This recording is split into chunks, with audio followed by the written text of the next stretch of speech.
रायगड जिल्ह्यातील नागोठणे येथे रायगड जिल्हा परिषद नागोठणे गटाचे उमेदवार सुमित काते व पंचायत समितीचे उमेदवार अंजली दुर्गावले व अरुणा हंबीर यांच्या प्रचारासाठी भव्य सभा आयोजित करण्यात आली होती। या सभेला मंत्री भरत गोगावले उपस्थित होते।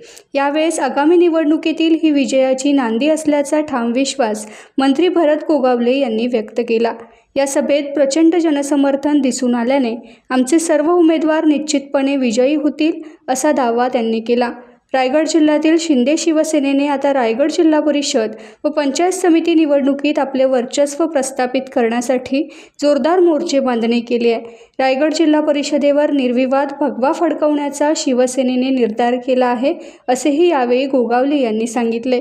मंत्री भरत गोगावले, उद्धव बाळासाहेब ठाकरे पक्षाचे रायगड जिल्हा संपर्क प्रमुख प्रसाद भोईर व काँग्रेस RPI राष्ट्रवादी शरद पवार पक्षाच्या प्रमुख नेते मंडळी, पदाधिकारी, कार्यकर्ते यांच्या उपस्थितीत नागोठणे येथे भव्य सभा पार पडली। यावेळी परिवर्तन विकास आघाडीतील नेत्यांनी जोशपूर्ण व विकासाचं व्हिजन मांडणारी भाषणं केली। टाइम्स डिजिटलला लाईक करा, सबस्क्राईब करा, शेअर करा आणि बेल आयकॉन दाबायला विसरू नका। पाहत रहा टाइम्स डिजिटल।